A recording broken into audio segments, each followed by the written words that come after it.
রূপাদির রান্নাঘরে সবাইকে জানাই স্বাগত। নমস্কার। আজকে একটি কচুর শাক দেখাবো, খুব সাধারণভাবে, বিশেষ কিছু মশলা লাগে না, খুবই ভালো হয়। তো হাত দিলে চুলকায়, তো আমি এখানে একটা প্লাস্টিক দিয়ে এই যেখানে যে ছোট ছোট ছিদ্রগুলো থাকে আমি ছিদ্রগুলো আটকে দিয়েছি যাতে জলটা ওপারে না যায়। আর এই যে কচু শাকের যে প্যাকেটটা আমি নিয়েছি, কোনো হাত দেব না। দেখুন, এখন তো কিনতে পাওয়া যায়, এইভাবে কিনাই আমি পেয়েছি। জল ছেড়ে দেব, আরও দেব। আর এগুলো আরেকটু আমি চালা করে নেব পরে। তাড়াতাড়ি দেখাতে আমি চলে এলাম। দেখুন জলটা কিন্তু আর যাচ্ছে না। আর এইভাবে একটা ছান্তা নেবেন, আর এইভাবে, মানে আমার তো ভীষণ হাত চুলকায়, তো আমি বন্ধুদের যাতে সুবিধা হয় আমি একটু দেখিয়ে দিচ্ছি।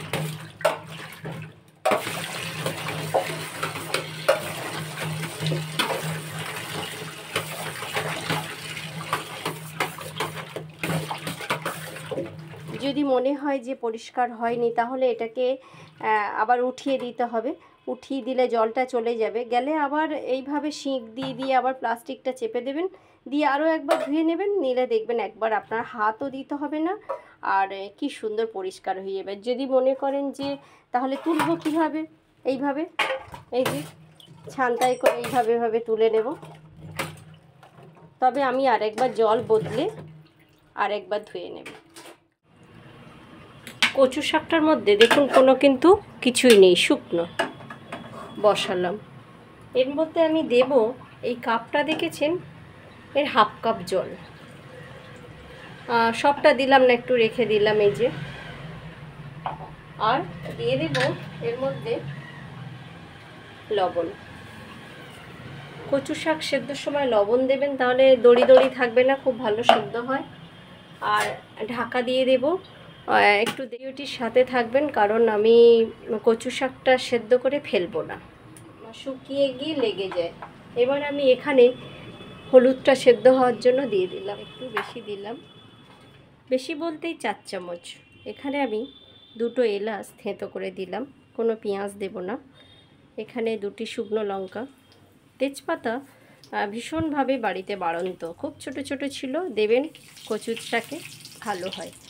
এখানে রাঁধুনি ফোড়ন বেশি করে দিয়ে 5 ফোড়ন,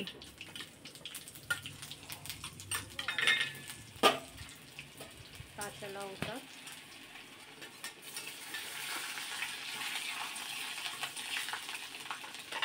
একটু জল দিলাম।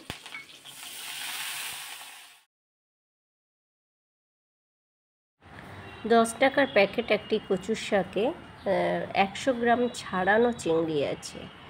চিংড়িটা বড় ছিল, কেটে আমি 2 টুকরো করে নিয়েছি। কোনো ভাজবো না, মানে আগে ভেজে নেব না, এই ফোড়নের উপর দিয়ে ভেজে নেব। চিংড়ি মাছ এমনিতেই বেশি ভাজলেই শক্ত হয়ে যায়, তো এইখানে কম আঁচে ভেজে নেওয়াই যেতেই পারে। এই ফোড়নটা আমি কচু শাকের মধ্যে দিয়ে দেব।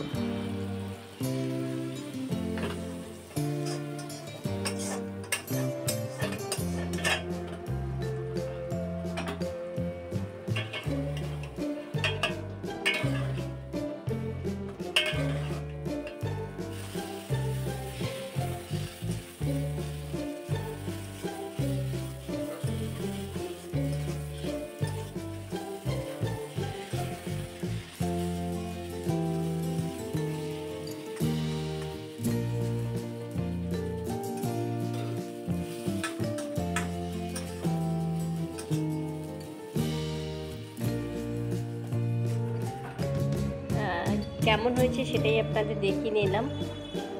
অপেক্ষা শুধু একটু গরম ভাত।